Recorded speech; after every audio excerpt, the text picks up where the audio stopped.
Hello, everybody, and welcome to the Mouthy Money podcast. Today, we are talking about something slightly different. I'm not sure if we've done before on the podcast, really. So it's an interesting one for us. I'm joined as ever by Chris Tuite, as Head of Consumer Finance at MRM. Chris, hello, how are you Hi doing? Ed, how you doing? Yeah, no, I don't think we have talked about this one actually. You're right, and it's Yeah. it's a bit of a surprise to this point actually because it's such an important one for people who are looking to maximise their earning potential in the future. So yeah, we're all about that, aren't we? So I'm looking forward to getting stuck into it. Yeah, so this is a really kind of important topic for people who are perhaps in the earlier stages of their career, or maybe even further on in their career, but looking to make a change or improve their kind of skill level and that kind of thing. So what we're looking at today is the value of higher education. Specifically, we're looking at kind of postgraduate education, um, and some of the kind of the benefits around that, ways in which you can kind of pay for it, and the sort of ins and outs there. To do that, we are joined by Rishi Zaveri, who is co-founder of an education finance platform called Lendwise. Rishi, hello and welcome to the podcast. Thanks very much, Ed. Chris, very Um, nice to be here. so, you, Rishi, before we kind of get stuck into the topic, because we're going to talk a lot about sort of the value of kind of postgraduate degrees, so master's degrees, what that kind of adds to people's careers, and what you guys see at Lendwise in terms of the kind of the way people go about doing it, some of the ways that they do it, and then kind of how Lendwise works. But just first off, give us a bit of background about yourself. Tell us a little about kind of Lendwise as well, a bit of its history. Sure. So I after sort of university myself, I went into the investment banking industry and spent far too long in there, and then about I'd say coming up to about 8 years ago, I left that and to co-found. Lendwise with my fellow co-founders, one of whom I was actually at university with, and sort of so we started in. We were authorized by the FCA at the beginning of 2018, and sort of really kind of just grown from strength to strength from there. So yeah, and yeah. So just tell us a bit about, so what in a nutshell, what does Lendwise do? What is it kind of core mission for kind of So customers and investors? So we are a peer-to-peer lending platform with a specialization in education finance. I guess the core of our product is where we started, which is lending for individuals looking to do postgraduate studies. But since the beginning, we've sort of expanded into other areas of education finance. Um, Such as we do a parent loan for their children's sort of school fees if they're going to independent schools, or sort of if they've got children at university but need to pay for their accommodation and so on. Undergraduate, so that side of things. So yeah, and all the way through to sort of personal loans. So yeah, we cover the entire sort of spectrum of uh, It's it, of it, loans. it's really interesting because I mean I think the way that we're all kind of programmed to think about higher education in the first instance and education kind of more generally, obviously the comprehensive sector is huge and the private sector is much smaller by comparison at the kind of secondary, at the school level. Higher education, though, I'm not 100% on what the figure is, but I mean it's about half of people go to university now. Chris, you went to university, didn't you? I did, yeah, for my sins, Yeah, 20 years ago now. Longer, yeah, 20 odd years yeah. ago, which is scary. Someone reminded me of that on the weekend. Well, Yeah. so I did too. Chris? Did you ever think about doing a master's degree or anything like that, or did you I just get didn't straight into actually, work after? and I'll be honest, it was the cost that put me off. I had this thing where no one in my family went to university really until sort of my, I suppose, generation, you would say. So all kind of manual labourers and skilled workers in that kind of regard. But so I was one of the first to do it, and when I looked at the cost back then, which is nowhere near the cost now, I sort of thought, well, that's quite a big investment for somebody in my situation. And at the end of it, I'm going to have to, after a little bit of obligatory year outing and, traveling around Southeast Asia, backpacking, finding myself in all sorts of trouble, I then decided, right, well, I need to earn. I need to start earning as quickly as possible. And I had three options in terms of career paths that I could go into, and this was one of them. So you can guess which one I chose. And then it was like, right, and I also need to pay off that student loan as quickly as possible. And was lucky enough to do that, probably faster than some of my peers. I had a bit of a situation where perhaps I was more in a position to do that. Living arrangements weren't quite as expensive, and I was earning sort of good wage back then, and so it was able to kind of do that quite quickly. So I'm very student loan positive in that regard, in that I had a good experience of it. There were I was working all through uni, which kind of helped as well, so I kept that down. And then there were times when I needed a bit of a hardship loan, misjudged the overdraft, all that kind of good stuff, which added into it. So yeah, I've had a positive experience when it comes to uni funding. What about you, Ed? Yeah, I mean, I went to university long enough ago that I was still on the kind of the old loan system as well. So I was, mine were 3,000 whatever a year kind of Sounds thing. about right, yeah. Yeah, I didn't come through in that kind of post 2012 when stuff really started getting, on paper at least higher and higher. We're not here today to get kind of bogged down in how the kind of the government tuition fee system works, because that is its own episode possibly in and of itself. But when I loved university. I don't think I would be doing today what I'm doing now if I hadn't gone through the experience that I had. When push came to shove, when I was finishing though, I did think about doing a master's, and I was I was never that 100% clear on whether I was going to go into journalism or whatever it was at that point. And I was kind of thinking about it. And I actually looked at doing, I think it was like a master's in international relations or something at one point. And the thing that that actually really tuned me out of it was like, I'm not going to do this, was really actually the cost. Because I looked at it and I thought, I have no way of paying for this. It's just, and I gave up at that kind of first point of interest. That Which becomes is an where, interest. Sorry, Ed, yeah, sorry. but on that becomes quite interesting then, because I had no sense, and this is where Rishi, you Yeah. can probably come in and help us because we're floundering around in the dark here. The idea of the value that would be associated with doing that, just I didn't have any sense of it. So I had a sense of an outlay, and the sense that, okay, I could have another year at uni and all my mates have gone, and I'm not quite sure what benefit it would bring. And then the jobs that I was looking to get needed a bachelor's, and I had that, and it's like, well, and I wanted to take a year out and have a look around the world a little bit and do something else for a little while. So the value that comes with it wasn't abundantly clear to me. But obviously, Rishi, you obviously have a lot of people who do make that decision, who must be able to see what the value of that is. So what's your sense of it? Where are we at now in 2025, moving 20 years on, sadly, from where Ed and I were? Well, I think that's right in that I think a postgraduate degree really does add value, especially because you have a clearer idea of what you want to do, or even what you are doing, and just want to sort of further specialize in that area, or there can be many sort of reasons, but I think the value that postgraduate education adds is really quite high. It increases your earning potential For sure, yeah. hugely. Yeah.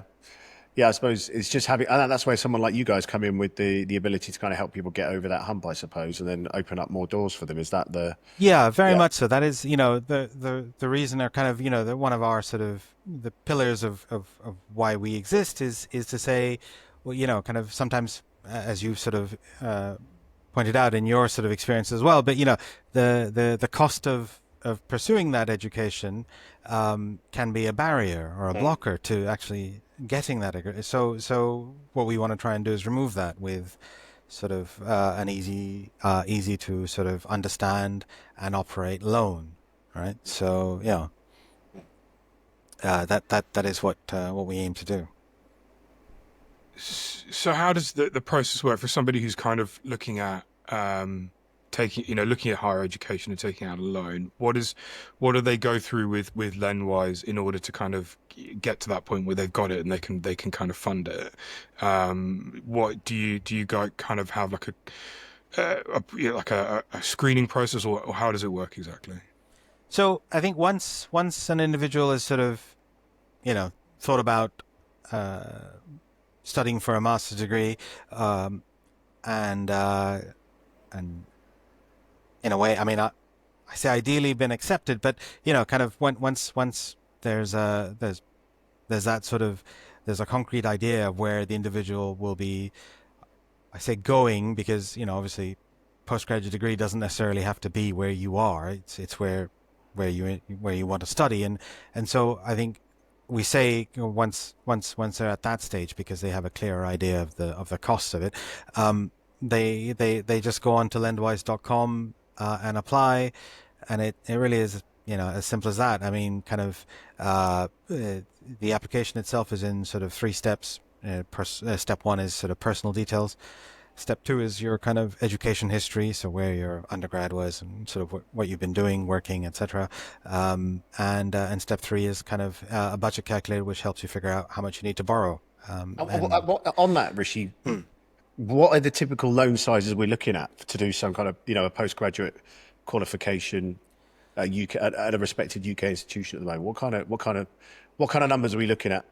Well, I mean, they can vary depending on sort of, I guess, an individual's sort of personal circumstances, and that sounds obvious, but in the sense, the cost of the degree, the living expenses, and factoring in how much savings or sort of financial assistance or own funds that the individual may have.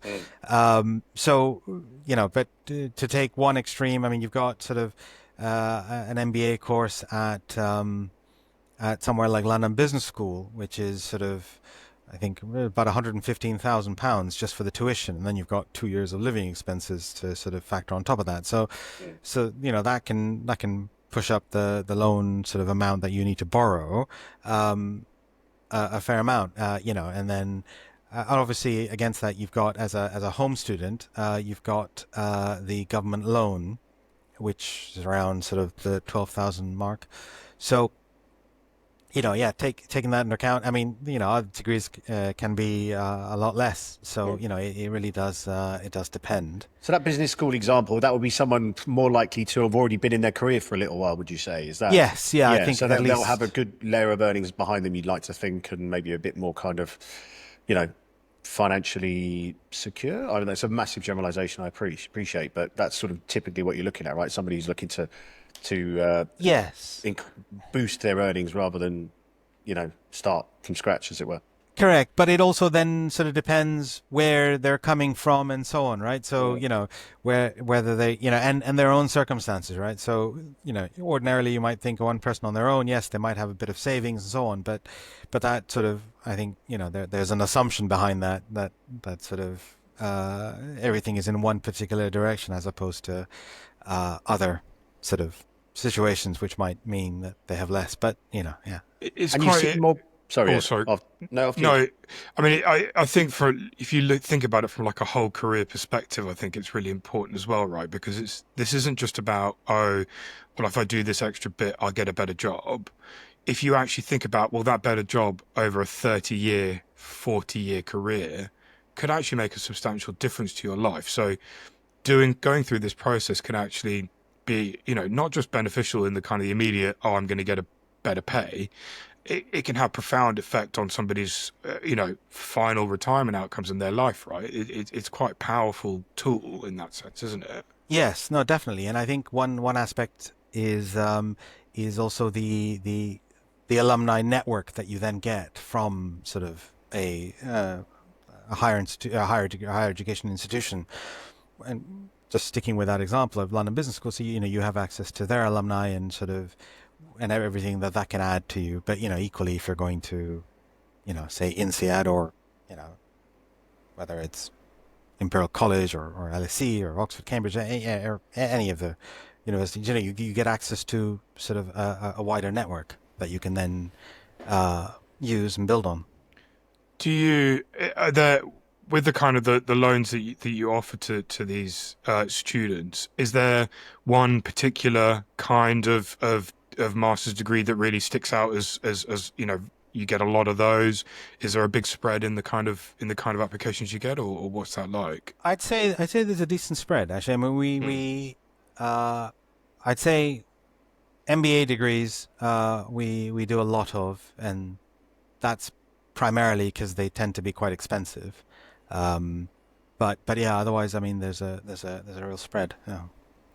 And in terms of what's a typical journey? Are you often finding that the people who are applying are undergrads who are then going to go straight on to masters? Do you get many people who are kind of coming back mid-career or anything like that? So I would say, yeah, I think the majority of sort of home student applications that we get are usually typically straight from university, as in straight from undergraduate to postgraduate. Um, we don't see that many individuals who sort of graduated from their undergrad, gone on into the workforce, and then decided to come back to university for that sort of additional sort of educational piece. We don't see that much from home students. And I think, so as a result, I mean, when we look at the MBA courses that we cover funding for, we see, they're virtually all international students. Really. That's interesting. So, what is the split like for applications? Do home students sort of tend to value this more? Or is it an international student who value, the additional benefit that can be brought from coming to a UK-based higher education institution? I think, all in all, I think it is more valued by international the students, I think, or international individuals. And I get, that once you start working, it is difficult to sort of find that natural break and so on to get back into studying. And I think the longer you leave it, the more daunting it becomes to sort of then stop earning and go back to education. And I think sort of there's a right time for it, and it's slightly different in different people for different people. But I think there is a time for it, and I think that I think is perhaps it seems to be better valued by international students.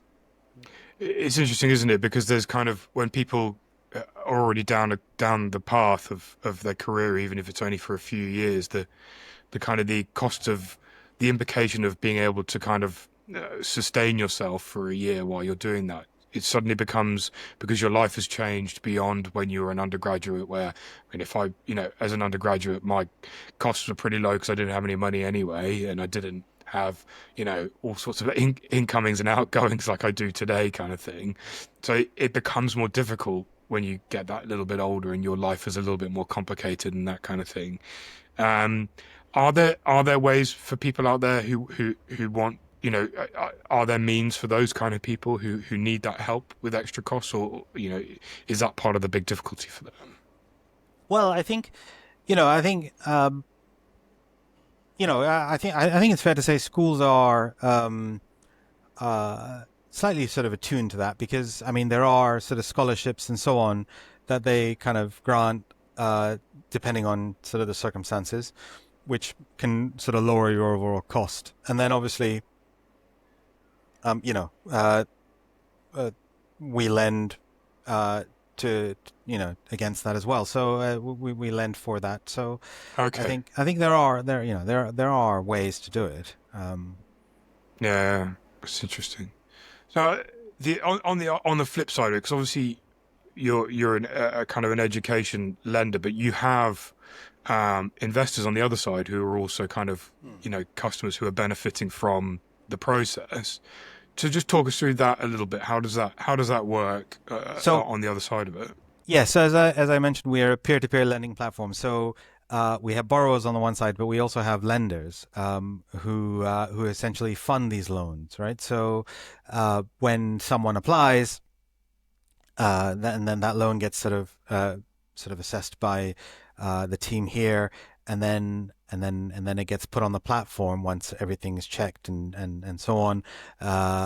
And it gets funded by the sort of lenders on the platform who are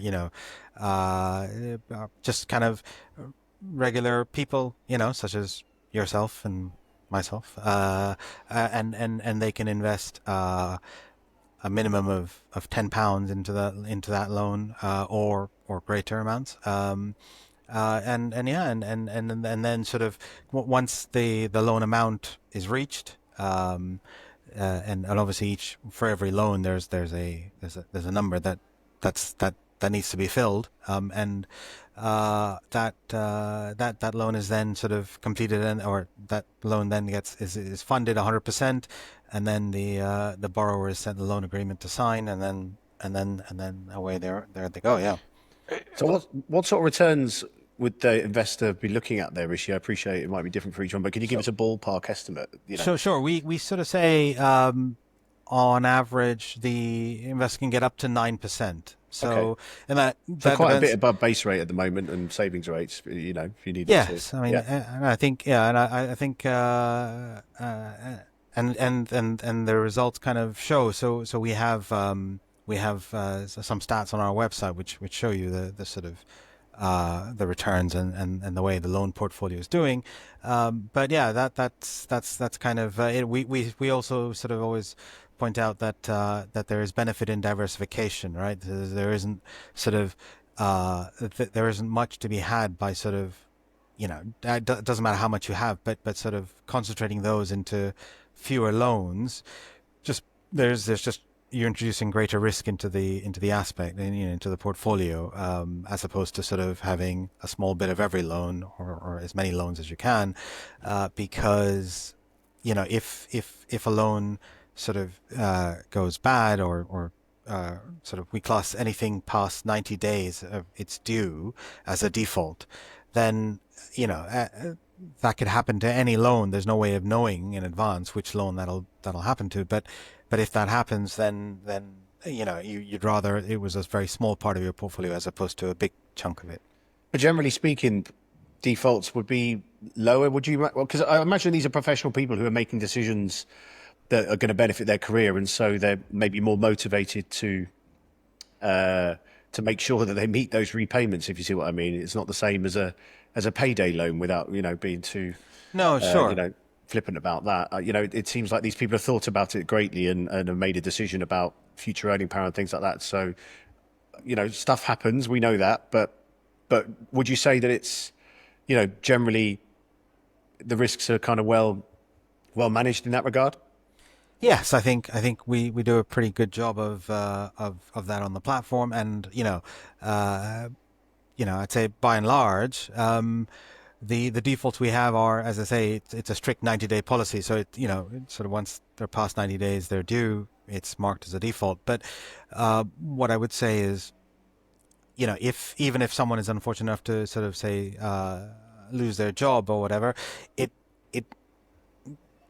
often takes more than 90 days. It's just 3 months effectively. It just takes more than 3 months before they get back on the saddle. So if for whatever reason they haven't got that sort of savings net to sort of rely on to make those loan repayments, and I kind of get that there are lots of calls on one's sort of cash, so to speak. So that may be difficult, and so kind of they get tipped into the default bucket. But I think once the person sort of gets a job and gets back on track, let's say, they cover their arrears, and repayments continue as normal. There's a really interesting aspect to this as well. Do most of the lenders who use the platform, are they going through an innovative finance ISA? Is that, because you guys have an ISA, don't you? Yes, we do have Yeah. an ISA product, the Innovative Finance ISA, and yeah, I think a lot of lenders on the platform are investing with that wrapper. Yeah. Yeah. I think that's really interesting, because obviously, this is kind of for those listening who have more familiarity with the financial services sector. Innovative finance ISAs have been around for a little while now. They were kind of designed for the peer-to-peer market, which has changed a lot in the past few years. Well, there was a kind of a big change probably more than 5 years ago now, I think it was. So it's almost, you don't come across it as often anymore, I'd say, as a kind of, as a proposition. So I think it's quite interesting to see you guys doing something with the Innovative Finance ISA. Where do you think it kind of, broadly, do you think there's still an important place for it as a product? I'm assuming you do, because obviously there's a lot of discussion at the moment about ISA reform and that kind of thing, and how we make changes to the product to simplify it.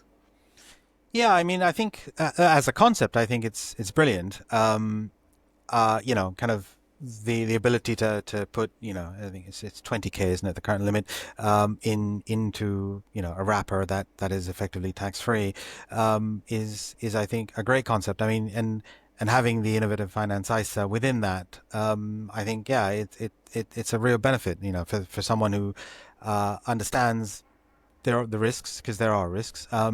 But yeah, but is sort of willing to invest, despite that, having sort of read and understood the material. Then I think it's a real benefit.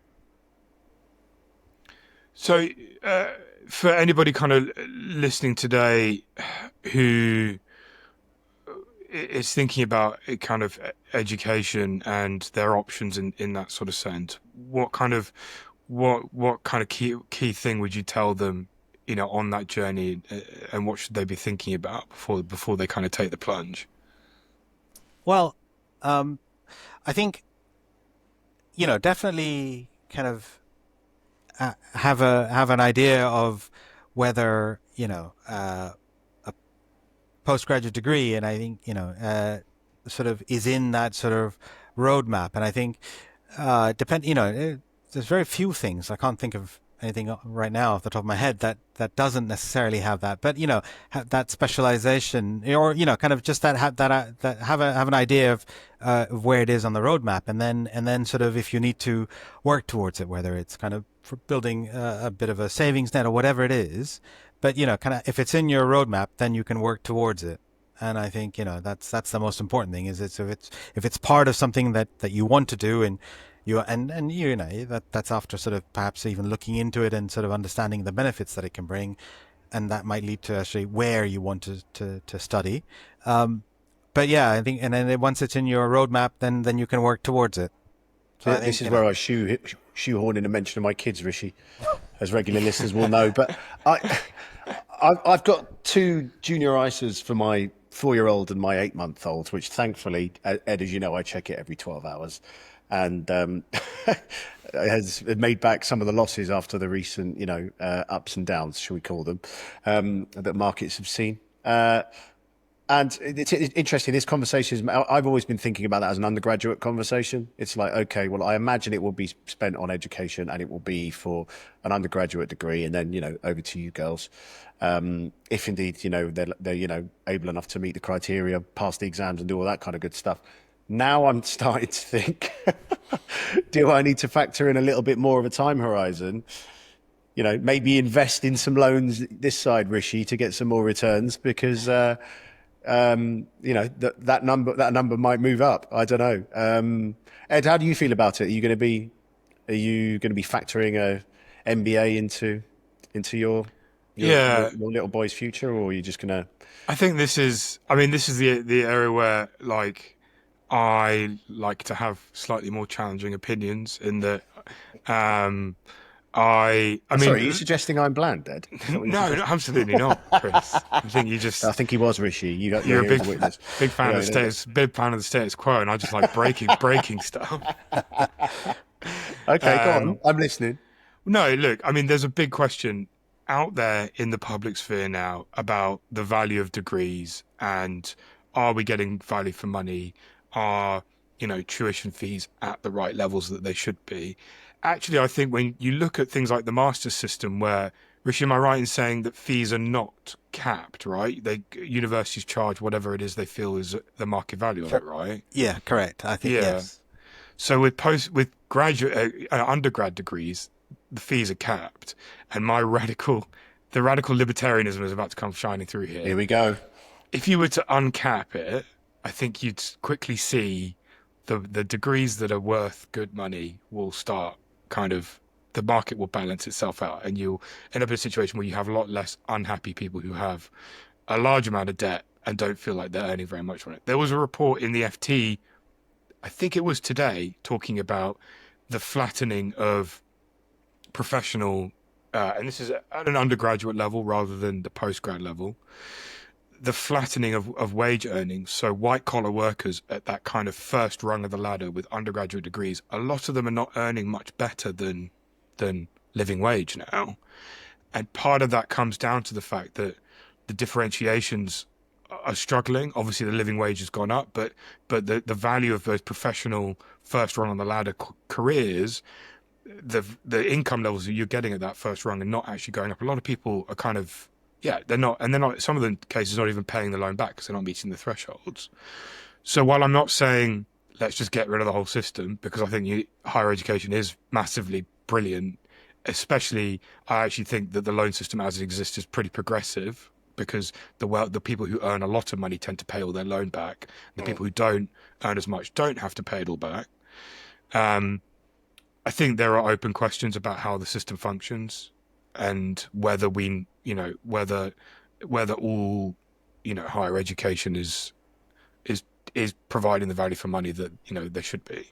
That's my open challenge, basically. One thing I will say about that makes a lot of sense, Ed, but what you don't want to do is there's something about academic achievement here, right? And academic ability and making sure cream rises to the top. And what you wouldn't want is economic inhibitors stopping someone to apply for an Oxford or Cambridge, you mentioned, Rishi, or one of the other kind of, is it Russell Group here? Russell Group University, Is that still a thing? Bearing in mind, I did go to uni 20 years ago. So thinking of that, it's like, I wouldn't want that to disinhibit someone from actually applying. But then you also raised, Rishi, that there were scholarships and other things there, and maybe that's how you address that issue, which is, and then obviously there's services like Lendwise where it's like, well, actually you can make a hard-headed decision based on what you think your earnings might look like, and actually if you maximize it, then we're all about wealth generation on this podcast, right, Ed? And if there's a way for you to be able to generate more wealth and protect it and invest it and make sure that it kind of compounds the way that you want it to, then there's no reason why you shouldn't be thinking about these things early on in the process, as Rishi pointed out earlier, to make sure that it's on your roadmap. It's something you can consider, and you're aware of the costs and all the ramifications of doing it. And once you're aware of those, you can make a plan. And then when you've got your plan, try and follow it as best you can. I think that's the main thing, right? Yeah, of course. And I think the social mobility element of the ability to get university education and that kind of thing. And like you said, Chris, you're the first person in your family to get a degree.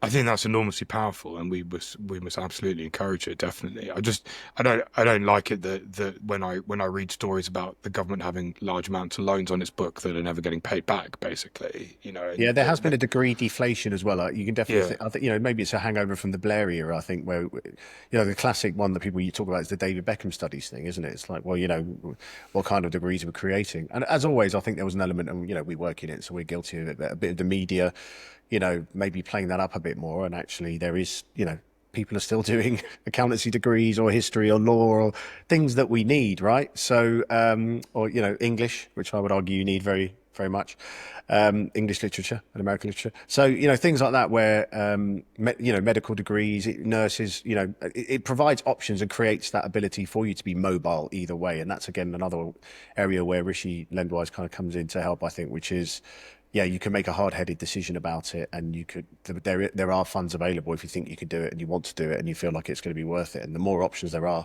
the better. But what you don't want, like you said, Ed, is to end up shelling out a load of money and not seeing the benefit of it on the other side. So there is something about making it more valuable. But I think that's maybe a wider economic question as well about the type of economy the UK wants to have. And we haven't got time to get into that now, have we, Ed? But we're a service economy, right? So that kind of higher educated workforce is a big fundamental part of that. So maybe it's more about sort of general wealth and making sure the country's wealthy. I don't know. I'm drawing very broad brushstrokes here. Feel free to knock me down. Yeah, look, this is such an interesting topic. I mean, there's real, rabbit holes we could go down here. We haven't even touched upon about the private education side of stuff. Rishi, I know you mentioned you providing loans to parents now who are looking at that as option, which I think is really interesting as well. And there's we've had huge discussions about private education recently because the government has changed the VAT status of private schools. Whether you agree with that or not. And, and I'm talking to somebody here who I'll openly admit I went to a private school, although a good deal of it was actually funded by a bursary. So, it gets very complicated very quickly. I think it's, it's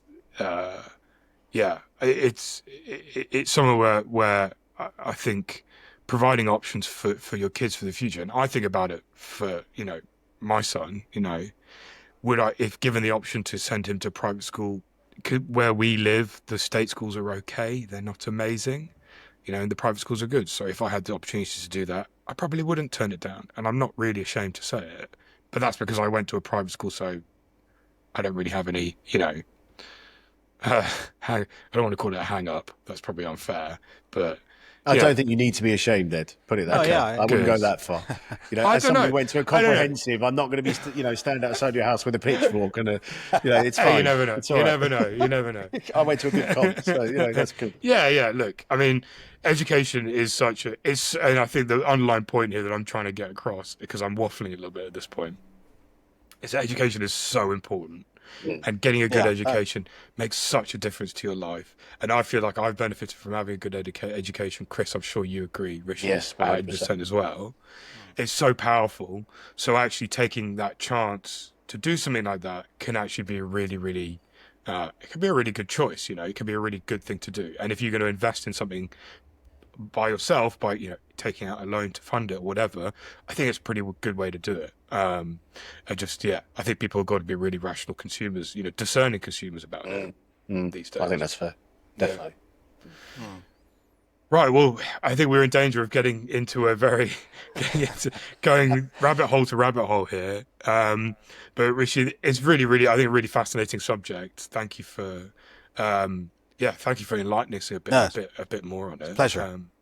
If anyone wants to check it out, we'll obviously include the details in the show notes as usual. And, do your research. That's what we'll say to everybody. And, not financial advice and all that kind of good stuff. But if you are thinking about it, as Rishi said, if you want it on your roadmap, then it's not a bad place to start thinking about what it could look like and how you could go about it. So thanks, Rishi. Yeah, brilliant. No, it's a pleasure. Thanks for having me on.